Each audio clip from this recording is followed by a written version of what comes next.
Bonsoir, bienvenue dans ce nouveau numéro du 18h Archive. Dans la deuxième partie de cette émission, avec mon invité, nous prendrons des nouvelles d'un lieu historique pour le sport nantais, le Vélodrome du Petit Breton, un équipement dont l'État inquiète ses usagers. Mais avant cela, on revient sur plusieurs actualités en bref.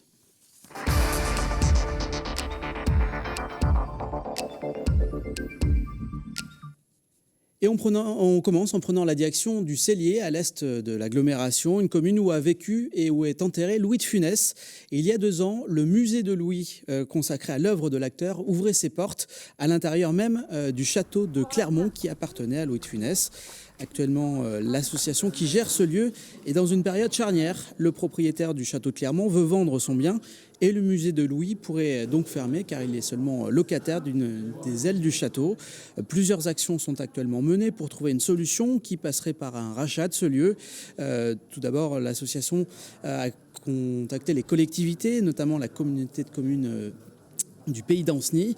Il y a une action également qui menait du côté de mécènes privés pour essayer de se mobiliser de l'argent.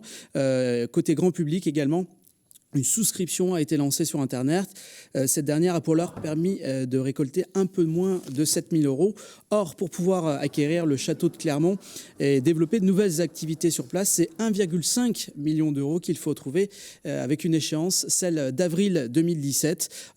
Pour mémoire, en 2014, le musée a accueilli quand même 26 000 spectateurs, 19 000 en 2015. Pour plus d'infos sur le musée et pourquoi pas participer à cette souscription, il y a un site internet, celui du musée de Louis, musedelouis.org.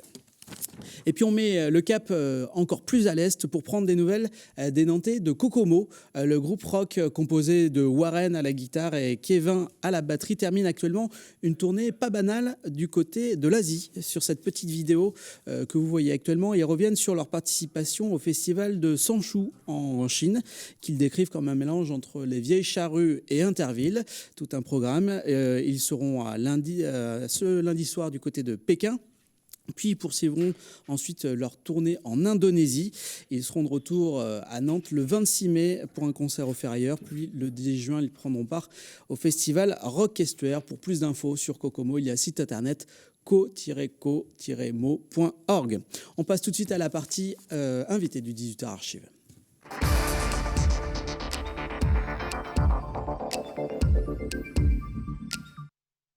Faut sauver le vélodrome du Petit Breton. Voilà le cri du cœur que lance depuis plusieurs années l'association La Pédale Chantenaisienne. Bonsoir André Guillet. Vous êtes le président de cette association cycliste. Tout d'abord, pour bien resituer ce vélodrome du Petit Breton, on se trouve, pour les gens qui ne le connaissent pas, à l'ouest de Nantes, du côté du quartier de la Durantière, hein, c'est bien ça? Quartier de la Durantière, surtout sur le quartier de Chantenay. C'est un outil chantenaisien quand même. On est en face de, peut-être que les gens connaissent mieux, mais en face de la piscine finalement, hein, c'est ça? C'est parce que c'est un stade qu'on ne voit pas vraiment depuis la rue. C'est un complexe tout sportif. Il y a effectivement une petite piscine et il y a surtout le grand stade d'athlétisme, de football et puis de roller qui est l'autre côté de la plaine de jeu de la Durantière. Et donc depuis 1924, il y a ce vélodrome du Petit Breton. C'est quoi son histoire finalement à ce lieu? Comment il est né? Comment il est né? Il est né un peu à cause de la guerre de 14, puisque Nantes, à l'époque, n'avait qu'un vélodrome à Longchamp, le vélodrome de Longchamp. Mais malheureusement, il a été occupé par les troupes allemandes pendant la guerre de 14-18.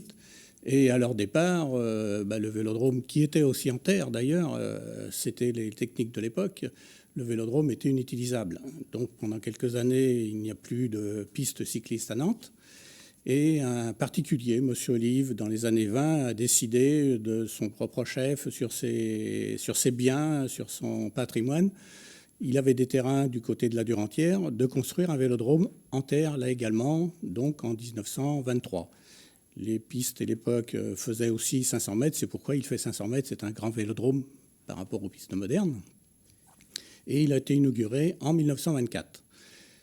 Dans les années 30, il a fait effectivement un revêtement, une légère chape béton avec un petit ferraillage. Et malheureusement, pour l'abriter du vent, il a fait planter des arbres tout autour. Ce qui a abîmé, on le verra ensuite, la piste. Mais en tout cas, depuis 1924, puis 1930, cette piste elle n'a pas bougé, elle est encore en place. Elle a fait les belles heures du cyclisme à Nantes, parce que sur cette piste, il y a eu des grands noms, il y a eu des compétitions incroyables. Il y a eu des grands noms. Entre les deux guerres, il y avait forcément tous les grands champions de l'époque qui étaient très populaires, les Leduc, les Magne et autres.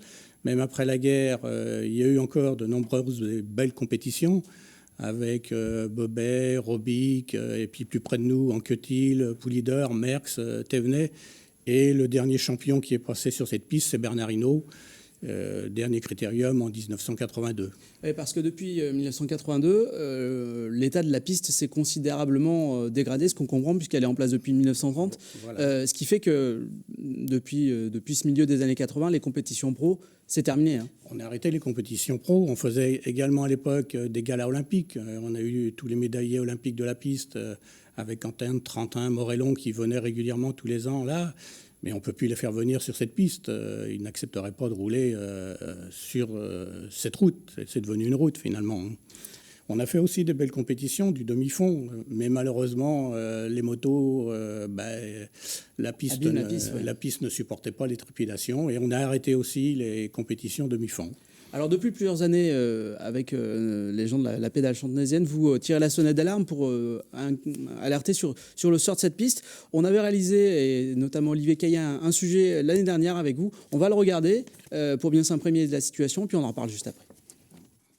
Le fond a bien été bouché, mais ça reste en cuvette. Hein. Les gars, ils ont tendance à décoller maintenant ici. Il y a urgence au vélodrome du Petit Breton. Construite en 1924, la piste de la pédale chantenaisienne montre de gros signes de fatigue. Notre crainte, c'est la sécurité des coureurs, parce qu'il est quand même en très mauvais état.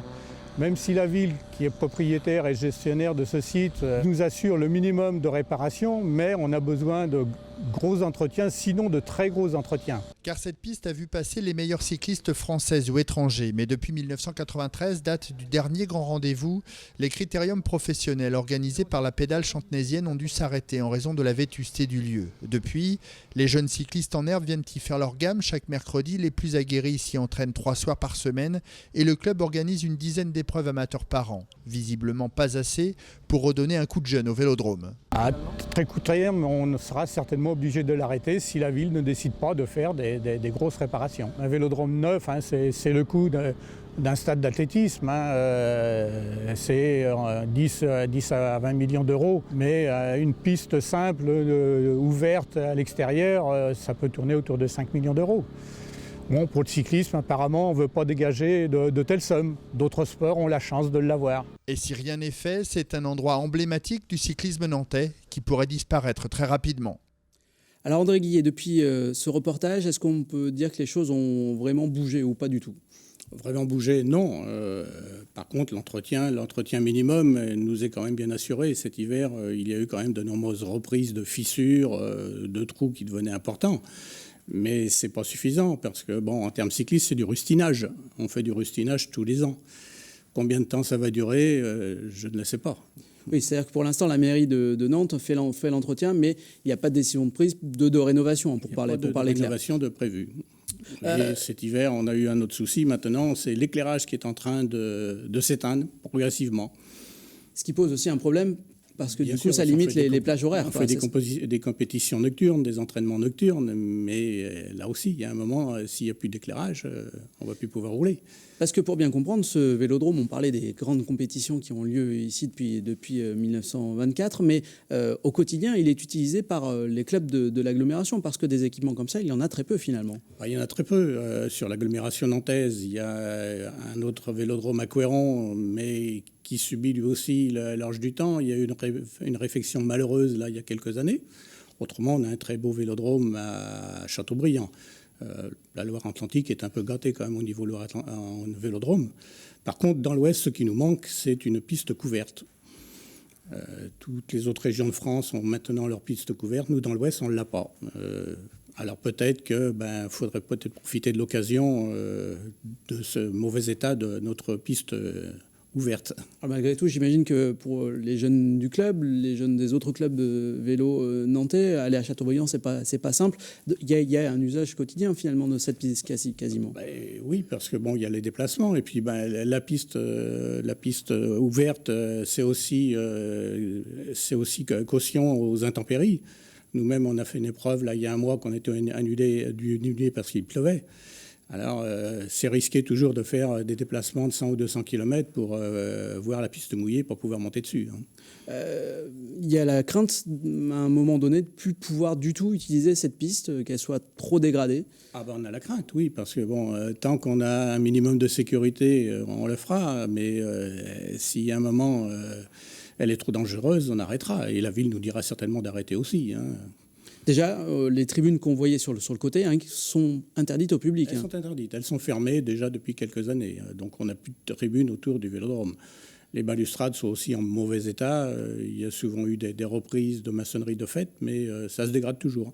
On vous l'entendait dire dans le sujet, rénover ce vélodrome ou même en reconstruire un autre, ça a un sacré coût, plusieurs millions d'euros. Mais vous estimez que finalement, cet argent-là, on arrive à le mettre sur d'autres sports. C'est aussi un peu votre message. Bien sûr, d'autres sports ont la chance d'avoir, comme je te le disais l'année dernière, on a la chance d'avoir ces investissements. Surtout, ce qui est dommage, c'est que le cyclisme, ça coûte pas très cher aux municipalités. Nos stades, c'est les routes, c'est les rues. Les gens, en majorité, s'entraînent à l'extérieur. Donc, il n'y a pas de gros coûts pour les services publics. Donc, avoir un bel équipement qui peut durer une cinquantaine d'années, c'est un investissement qui peut être rentable quand même. Il y a la demande, en tout cas. Et il y a la demande. Et non seulement il y a la demande, mais maintenant, on est dans un cercle vicieux inverse, parce que la piste est en mauvais état, les jeunes sont tentés de ne pas venir. Le mauvais temps les fait hésiter aussi. Et pourtant, la piste, c'est l'école du vélo. C'est là qu'on apprend à faire toutes ces gammes. Les organisations sur route aussi deviennent très difficiles par la circulation, par les formalités administratives. Peut-être que la piste, c'est l'avenir du vélo. Oui, parce que, vous le disiez, c'est de plus en plus compliqué. Pas plus tard que la semaine dernière, vous aviez une course de prévue. Faute de participants, obligé de l'annuler. Finalement, cette piste de Chantenay, elle attire moins que par le passé. Elle attire moins parce que on arrive maintenant au printemps, il y a la concurrence sur la route. Les gars qui viennent sur notre piste sont surtout des routiers. Quand ils ont le choix, ils vont plus facilement sur la route. Puis il y a 3 semaines, ils ont été piégés par la pluie. Il y en a certains, les gens qui viennent de l'extérieur. On avait des compétiteurs bretons de Bressuire, de Rennes. Ils n'ont pas voulu refaire un déplacement qui se risquait inutile parce que la météo nous prévoyait d'ailleurs de la pluie qu'on n'a pas eue. Rassurez-moi, si on parle du pire, est-ce qu'on peut imaginer qu'un jour ce site disparaisse complètement, ou vous l'imaginez même pas? Le site, non, mais la piste, oui. Parce qu'il y a un terrain de rugby à l'intérieur, il y a d'autres aires de jeu à l'extérieur. Et c'est un site qui est quand même une surface importante qui pourrait être considéré totalement. On pourrait très bien imaginer une nouvelle piste qui ferait 250 mètres ou 200 mètres. Et il y aurait la place à côté pour refaire un terrain de football, un terrain de basket ou de tennis. C'est un site là qui est quand même très intéressant pour une municipalité. Et qui, encore une fois, a une histoire, peut-être parce qu'il nous reste un peu de temps, rappeler l'historique de ce nom, Vélodrome du Petit Breton, ça fait référence à un cycliste. Vélodrome Petit Breton, oui. Petit Breton, c'est le surnom qui a été donné à Lucien Mazan, qui est un cycliste de Loire-Atlantique, puisqu'il était né à Plessé. C'était son surnom parce que dans sa jeunesse, il est parti en Argentine de par ses parents. Et là-bas en Argentine, on l'a surnommé Petit Breton. Et quand il est revenu en France, il a gardé ce surnom. Et il a gagné de belles courses. Il a gagné le Tour de France, il a gagné Milan-San Remo, il a été recordman de l'heure. Il a un très gros palmarès. Et il y a une statue de lui à l'entrée du site. Il y a une stèle, oui, qui a été inaugurée il y a quelques années avec sa famille, avec Jean-Marie Leblanc, qui était le directeur du Tour de France à l'époque. Eh bien écoutez, ce qu'on peut dire, c'est aux gens d'aller voir encore des courses au Vélodrome du Petit Botteron, de découvrir ce lieu. 13 mai, 21 mai, en principe, deux rendez-vous à inscrire à l'agenda. Et pour plus d'informations, il y a un site internet, pédalechantnezienne.wordpress.com. Merci beaucoup André Guillet de nous d'avoir répondu à l'invitation. Puis on espère que peut-être cet appel sera entendu. C'est la fin de ce 18h Archive. Vous pouvez nous retrouver bien évidemment sur notre site internet www.telenante.com. Très bonne soirée.